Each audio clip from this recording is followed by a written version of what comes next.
Hello everyone, welcome back to my YouTube channel. In this video, I'm going to be talking about why Alcaraz will not win as many Grand Slams as any of the big three. Now look, there's obviously been a lot of praise for Alcaraz. I know people are super excited when they see a player as good as he is at only 20 years old. He's already had tremendous success, 2 Grand Slams, I believe youngest world number 1 of all time. And there's a lot of promise behind him. And there's just, I think he's a very good player, but there's this tremendous praise for him. They're saying he's like the best attributes of all of the big three.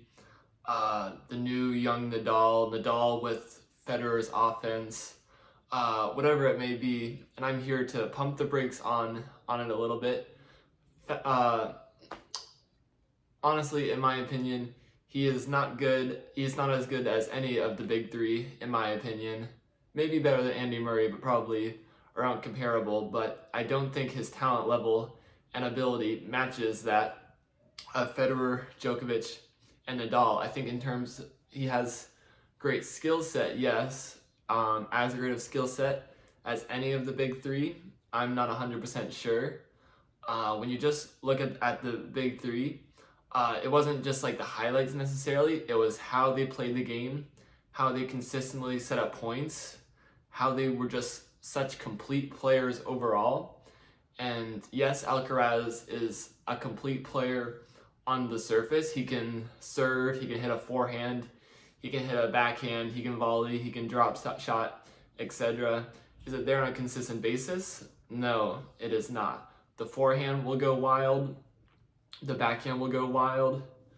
The drop shot's mostly good. I think the drop shot is probably the most standout attribute of his game. Is his volley game solid? No, his volley game is not solid. Easily the worst volleyer of all the big three. Worse than Andy Murray, certainly too. Definitely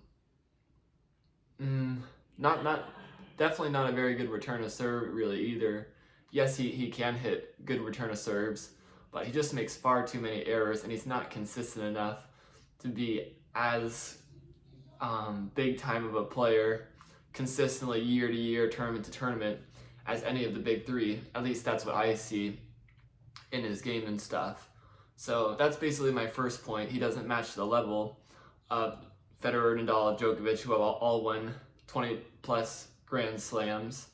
I just think the consistency, and it's not the highlights, it's if you watch like the entire match, he just has way more loose points and way more drawbacks than any of the big three. And yes, he's young, but I've recently been watching a lot of young videos of the big three, and I don't think they had as many flaws or lapses or dips in level of play as we're seeing from Alcaraz right now. And so that's my first point, that he doesn't match the quality or the level of any of the big three. But now I'm going to address the second main argument that I hear. Alcaraz is the only one right now. He's the only person right now. He's going to have complete control of the entire tennis world. Nadal, Djokovic, and Federer would have won more Grand Slams, and they were all competing against each other.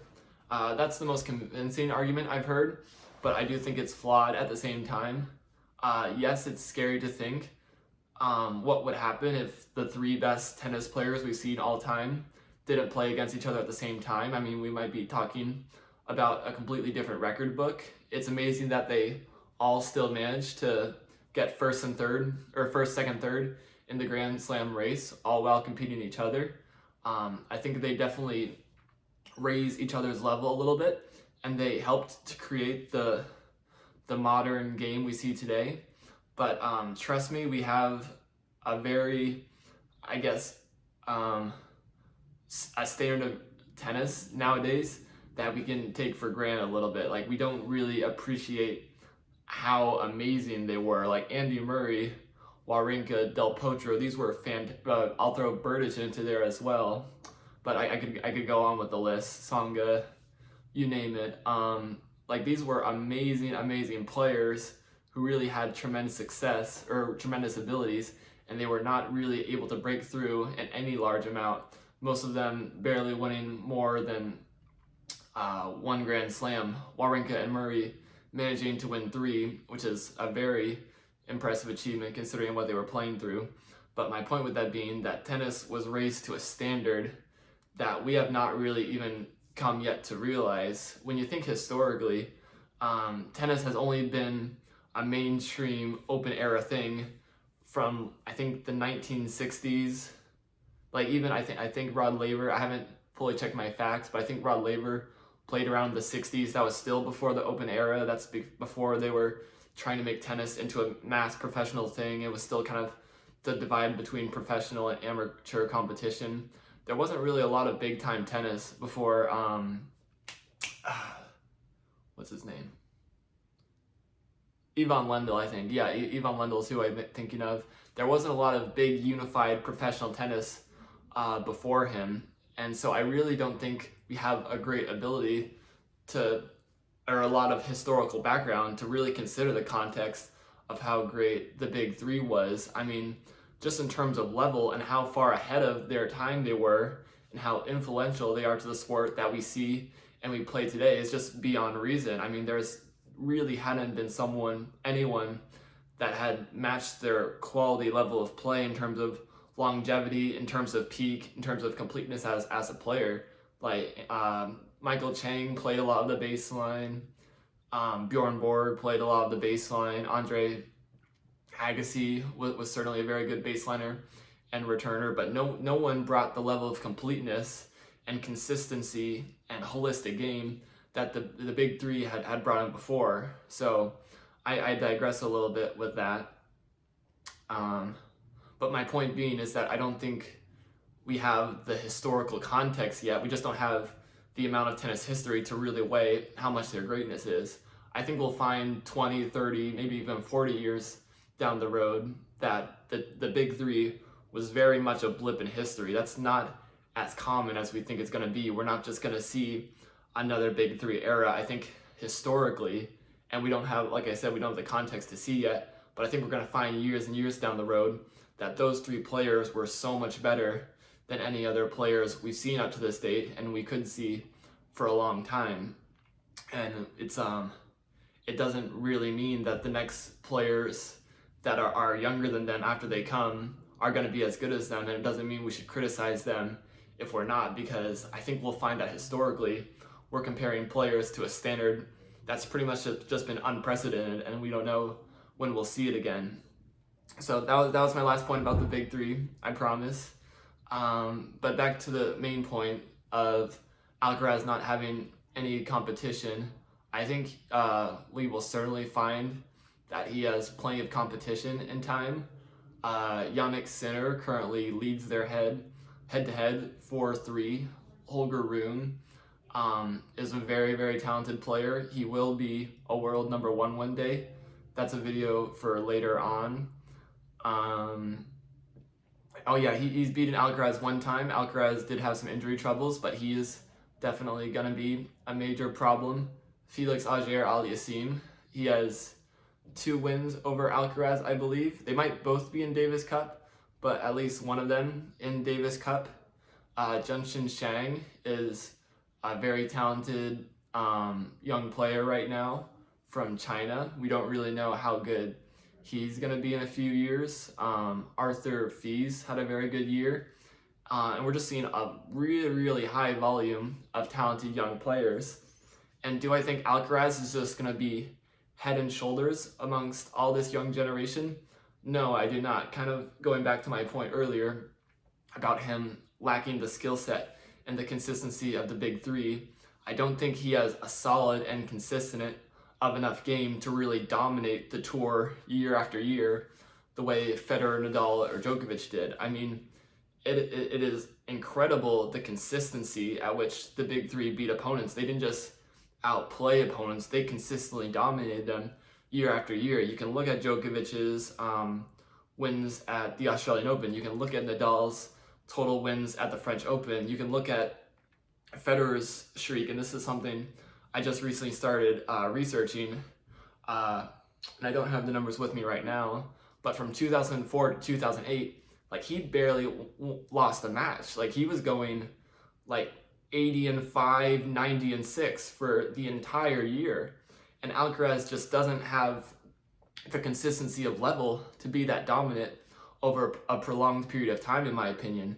And the young players are going to get better and better, and they're going to see chances to beat him because they know the big three is winding down, and they're going to want to get their chances. Players like Zverev, Dimitrov, Raonic, whoever else you want to throw into there, maybe Cilic and Nishikori, they probably, in a lot of eras, would have very successful careers, but they got blocked by the big three. There's a whole group of young players who see a wide range of opportunity in front of them, and they're going to go for it. And I don't think Alcaraz has the consistency and the solidness of game to just outwill his opponents when there's so many good players right now. I think something the big three did is they were such complete players, they were such holistic packages that it was very hard to find a successful strategy against him.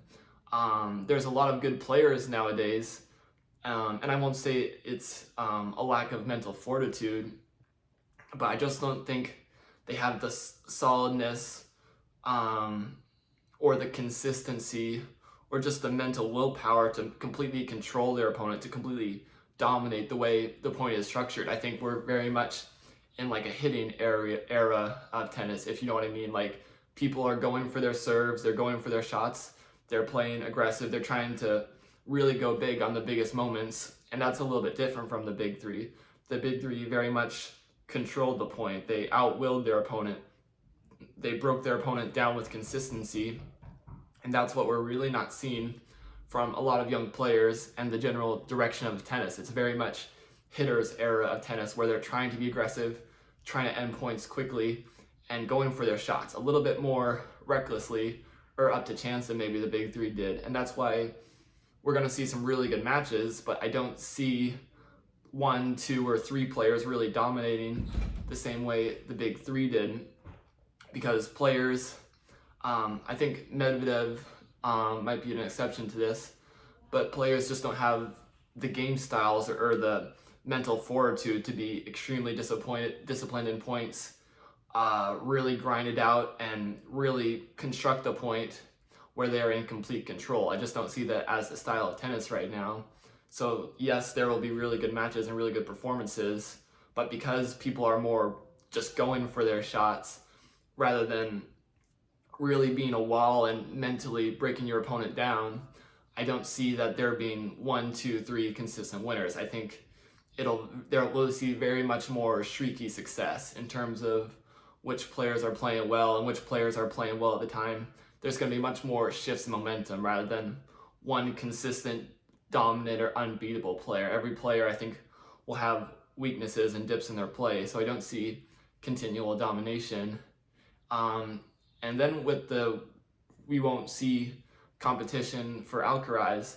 I already named a lot of players, but that could just be a small tip of the iceberg of what's to come.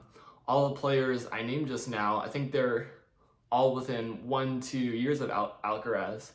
When I was watching tennis on YouTube, I was watching Roger Federer versus Novak Djokovic, Australian Open, 2008. Roger Federer, he had just dominated tennis at a far greater scale than anything we've seen from Alcaraz up to this point. 3 years straight, number one. He won 11 Grand Slams in, sorry, 1 second. So 6. Yeah, I think he won 11 Grand Slams in just 4 years, extremely dominant for the era. Then 2008 comes around, and he's playing young Novak Djokovic. At the time, I believe Federer is 26 and Djokovic is 20. And believe me, Djokovic had a really big impact in the amount of success and the amount of Grand Slams that Roger Federer won. And that's a 6-year age gap. Someone 6 years younger than Federer paved as a huge obstacle in Federer's career. And we don't even know anyone that much younger than Alcaraz. One thing we're seeing in tennis now, and I do think this trend will continue, that players have much longer careers. They have much longer primes and stuff. So if we're really talking about how far Alcaraz is going to make it in the Grand Slam race, there's going to have to be many years down the future in which he's still going to need to be playing well and dominating tennis the way all the big three were, even past 30 and stuff. We don't know how good the players are going to be that are 5, 6, 7+ years younger than Alcaraz. We just don't know them because Alcaraz is only 20 years old. We don't know any tennis players 13 to 15, unless you guys are following the junior circuit way more than I am. There's no way I can possibly predict someone 5 years younger than a 20-year-old being a consistent dominant force on the tennis. But while we might not know who that individual will be, we can definitely say there's a very good chance that someone 5+ years younger than Alcaraz is going to be a very, very good player, maybe with the same amount of potential and hype that Alcaraz is receiving now. Like, there could very much be some seriously talented players and big threats to Alcaraz down the road that we don't even know about it now. So I think when we're judging this contest that gets a little bit overhyped as it is, who's going to win the most Grand Slams, yes, everyone's looking for the new player. Everyone's really desperate to see the new next best thing, someone as good or even better than the big three. But I just don't think Alcaraz, or really anyone for that matter, is going to bring that same level of dominance and control over the tour. I think we need to be very grateful for everything the big three has done and all the influence they've had. But if Alcaraz at 20 can't consistently beat Djokovic at 36, and he already has a few more fluke losses than maybe a player should, who's expected to dominate the tour at the magnitude that's talked of him for the next few years. And yes, he's still 20. Yes, he still will improve. But I don't see him just having the level in his game to dominate tennis for the same way the big three did. And he is young, we'll see. But that's just my opinion. And I also believe we can't base it off an argument that he's not going to have a big three to compete with. Federer had Djokovic to compete with, but we didn't know that till Federer was 26, 27 years old. Alcaraz is 20 right now. Who's going to be his biggest threats when he's 25, 26? Will it still be Sinner? Will it still be Holger Rune? We really don't know, so we can't make too many assumptions right now. I think if you're judging just off level, though, and just off game style, he doesn't bring the same quality and consistency and lack of holes in his game, just complete player, complete dialed-in player. I don't think he brings that same level of dominance and excellence that the big three did, and therefore, as simple as that, I don't expect him to win as many Grand Slams, because we just can't make too many assumptions about what the competition will be. Especially if I'm correct, that this becomes a more hitters offensive era where people are leaving their success more up to chance on given matches where their shots are landing in, shots are landing out, versus really controlling the points and grinding your opponents down. So let me know if you agreed with my video. Share your thoughts down below, and stay tuned for more. Thank you.